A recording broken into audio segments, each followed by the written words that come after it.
Hey guys, Spiritual Whistleblower here, and I'm so excited because next week I kick off my summer tour, the Chosen One tour. I'll be in London, England, Sunday, July 10th, Paris, France, July 13th, Philadelphia, Pennsylvania, Saturday, July 23rd, Washington, D.C., July 24th, Los Angeles, August 21st, which is on a Sunday.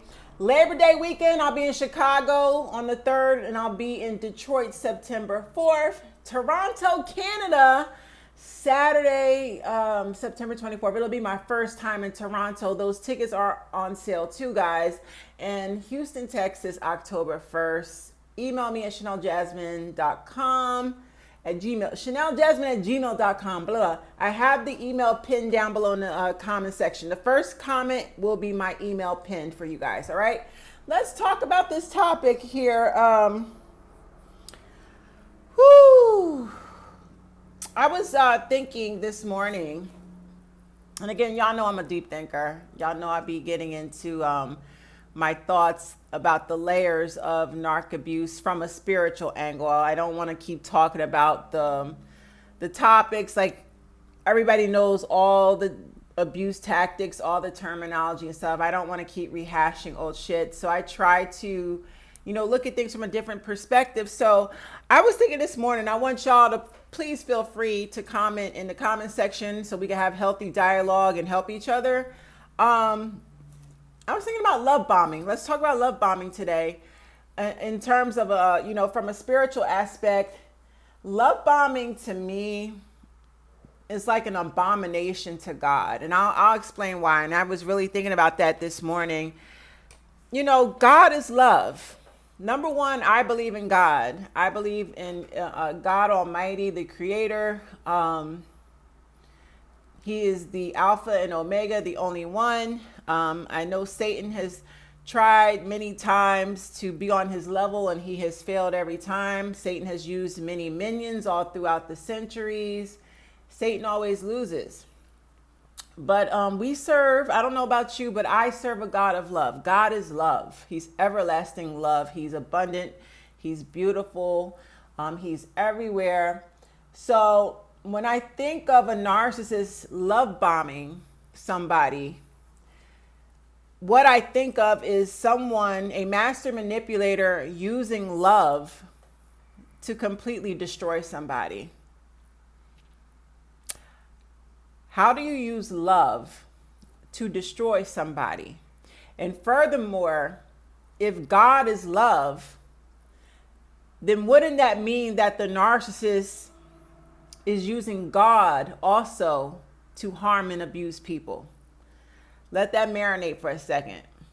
I told you I get into these deep thoughts, and I can't keep them to myself. I just want to, let's do a video and see what everybody else thinks. But love bombing is total, utter abuse. I know devaluation is terrible, because devaluation is basically the narcissist, destroying your self-esteem behind closed doors, the gaslighting, projection, the backhanded comments to destroy your self-esteem, the cheating, all that happens in the devaluation. The stonewalling, the dog whistling, all of that happens during devaluation. A discard is just the straight up blunt in your face. I hate you. I'm cheating on you. I'm about to force you to break up with me. If not, I'm gonna dump you. The discard phase is when they are not hiding it anymore. They want you to feel the sting of the betrayal. And that's when the relationship is about to go up in flames. But to me, between love bombing, devaluation, and discard, I really think the love bombing phase is the worst. Because you have to be a horrible, devaluation and discard, you're showing me who you really are behind closed doors, right? The narcissist character is coming out during devaluation and discard. You're seeing them for who they really are during those phases. Okay, remember, there's 3 cycles to an abuse cycle for a narcissist. It's love bomb, devaluation, and discard. Devaluation and discard, those 2 phases, you're seeing the narcissist's true character behind closed doors. He might be hiding it from everybody else, but you get to see it. I believe love bombing is the absolute worst part of the cycle, and I'll tell you why. Love bombing to me is the worst because the narcissist's intentions are purely demonic. And as I stated earlier, God is love. If the God you serve is the same God I serve, then he is an abundance of love. Love is everywhere, it's everything. Love is gentle, love is kind, love is consistent.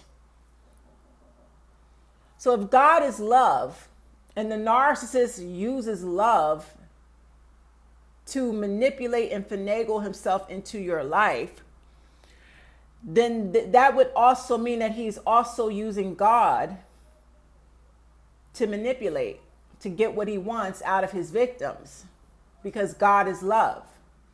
And this is why so many people that marry pastors and ministers and deacons, male and female narcissists that are heavily into the church. Yeah, because the female deaconess, I know people that have dated and married female ministers and got their ass tore up too. If you get caught up with a man or woman of God in the church and they're narcissists, it's going to be the greatest mind fuck ever, because you would never think somebody of the church, someone that goes to church every Sunday, hell, let me take it a step further. Someone that goes to church all throughout the fucking week. They're there for the finance committee meeting, the building fund meeting. They're there for choir practice. They're in church every fucking day of the week and Sunday. But guess what? They're master manipulators. They're wolves in sheep's clothing. Where can a narcissist go and hide his horrible behavior and look like a saint? The church. Yeah. So imagine all the people that married a minister, a pastor, a deacon, what have you, and found out as soon as they got married that they got locked down by an abuser pretending to be a man or woman of God. What a mind fuck. And I've talked to all types of people that have married, men and women that's supposed to be of the church. Worst experience ever. The devil hides in the pulpit. You better believe it.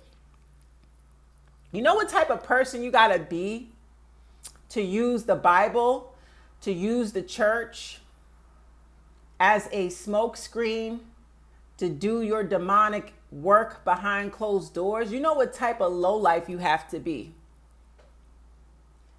So, that's where I'm going with the love bombing. A narcissist uses love. He uses God to target innocent people with the agenda of securing them to get to their money or whatever he might need you for. He might need you to babysit his children. He's got kids with 2 other baby mothers and he sees you as nurturing. You might be a school teacher or a nurse, and he sees you're very empathetic and a caregiver. So he'll lock you down and use you to be his babysitter.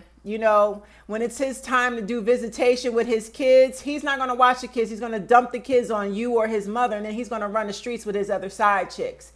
Narcissists use all their victims. They have multiple victims, and each of those victims are providing them with some source, some type of resource, money, sex, drugs, a place to stay, sleep on my couch. He can use this girl's car. They use everybody. And they have to love bomb to get to you in order to use you. Love bombing is the worst to me. Love bombing is abuse. Because you had to lie and pretend to be in love. And you had a whole agenda to destroy somebody's life before using them. That's wicked. That's wicked. There's Bible scripture. I'm not off the top, and I may be wrong. Y'all can quote me. If I'm wrong, y'all can correct me in the comment section. I believe it's 1 Corinthians chapter 14:33. If I'm wrong, please correct me, but I think this is it. Off the top, 1 Corinthians chapter 14:33. God is not the author of confusion. And what does the narcissist do once he is done love bombing you and he starts to devalue you? There's going to be, listen, we all know during the love bombing phase, that is where you're getting the most sex. Y'all are sleeping together very frequently. Y'all are going out on dates. He might be buying you gifts, taking you out, spoiling you, showing you off to the family, da-da-da-da. Oh, it's going so good. And he done told you he gonna put a ring on your finger. Y'all gonna get married. You're floating on cloud nine. Love bombing feels amazing because the narcissist knows exactly what to say. He knows how to sleep with you, what your favorite sexual positions are, what to buy you, how to, give you cute nicknames. He knows how to finesse the fuck out of his victims. Then when he knows that he's got his hooks deep in you, he knows you're not going nowhere, he knows you are madly, deeply in love, he's going to stop the love bombing. And you're going to feel a shift in the energy. You're going to feel like something is off because his behavior is going to switch, and he's going to begin the process of devaluation, making the small little backhanded comments about your weight, the way you cook your food, the way you run your business, the way, you dress. He doesn't like what you're wearing. He doesn't want you wearing makeup. He doesn't like your hairstyle. Then he starts to compare you to his exes. He starts to triangulate you against the women in his family. All those little things start to add up, and then he starts to gaslight you. Oh, you're tripping. You need to stop being so insecure. He starts downplaying, when you bring things to his attention that bother you. Narcissists lack the ability to have intelligent conversations because they're not deep thinkers. They lack emotional intelligence. They are what we call arrested development. They're arrested in their thinking. They're arrested in their emotional capabilities. So they can't sit down. It's like talking to a fucking third grader when you're trying to have a serious conversation. It's not going to happen. Or they're either going to start, arguing with you. They're going to gaslight you and bait you into an argument, and you're going to get more frustrated. Inconsistency. This is where they get us. And I want to caution y'all, and you spread this good information. When someone is trying to be serious with you, and the first red flag, when they start to become inconsistent with their behavior, ladies, especially these men, because they don't communicate through words, they communicate through their actions. The moment he switches up, that is your cue to walk the fuck away. There is no explanation needed. There's no discussion, because the way that he presented himself to you in the beginning, when he was love bombing you, he presented himself to be the knight in shining armor. He sat there and listened to you complain about all your toxic exes, and he knows damn well what hurts you and what doesn't hurt you. He's using everything against you. He's a grown ass man. He knows right from wrong. He's deliberately hurting you. He's sadistically hurting you. So when his behavior turns inconsistent, he goes from love bombing and then there's a quick shift and he starts devaluing you. That is your cue to get out. We stay way too long in these relationships when we should have been left a long time ago. Love bombing is the worst type of abuse because this person is using God, they're using love, and they have no intentions of loving you. They're just in it to use you and destroy you. And God's going to pay them back for that. That's why you got to get rid of them so God can finish them off. God bless y'all. Let's talk about it. This has been Spiritual Whistleblower.